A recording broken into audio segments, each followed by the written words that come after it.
We each come today for a variety of reasons, but we come as one voice for suicide prevention. Stepping out of the darkness together. Somebody loves you! Somebody loves you! I walk for my son Jay. My brother AC. I'm walking for my son Jace. I walk for myself. I do. I walk for Diego. Different names, same purpose. Steps toward living, when sometimes the other option feels like the only option.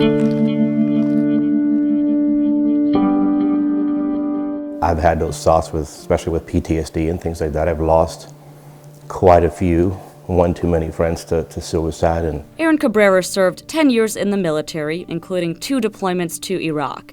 He's been serving peers who suffer from PTSD ever since. And I was trained to see the signs, right?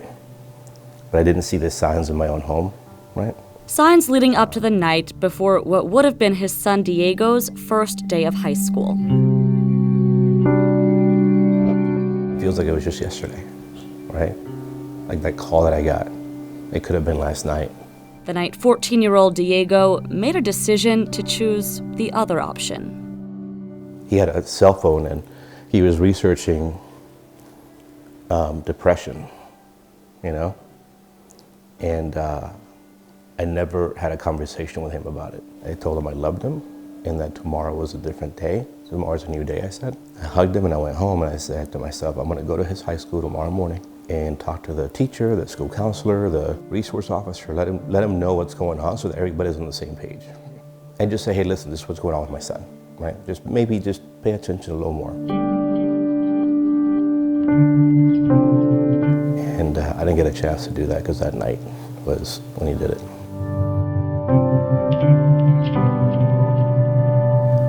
My son Diego had an amazing heart. He always cared about others.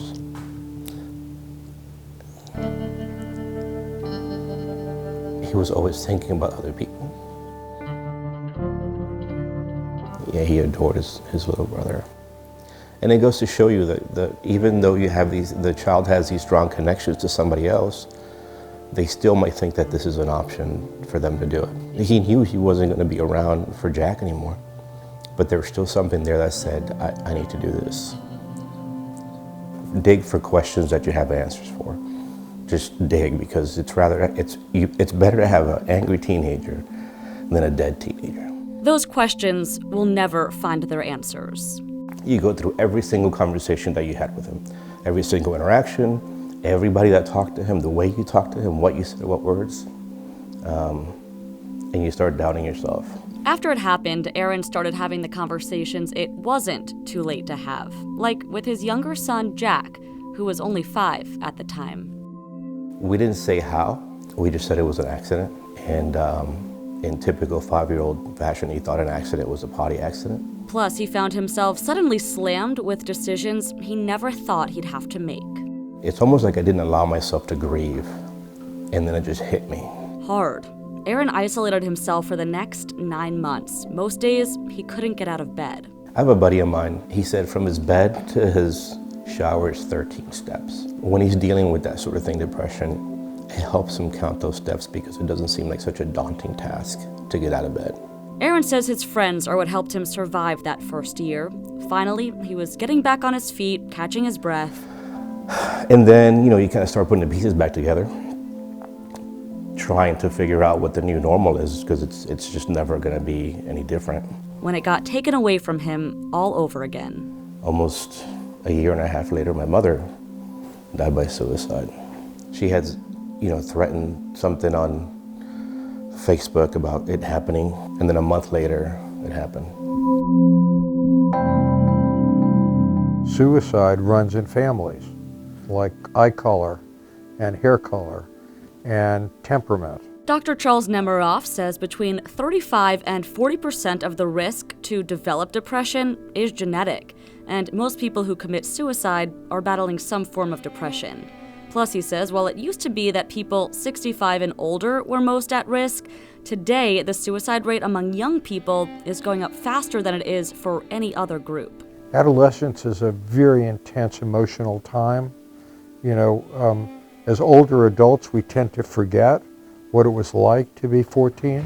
He says for parents who know depression runs in the family, it's crucial to be hypervigilant when it comes to change in behavior. Have there been a dramatic drop in grades? Is the individual more isolated socially than they have been in the past? And as soon as you start seeing those changes, Get help. And there's a lot of help to be gotten, right? today it's been more than 2 years since Diego's last breath, almost 1 year since Aaron's mother's. Some days, he says the pain is too much to bear. You know, I used to think or say to myself, like, I just want this pain to go away.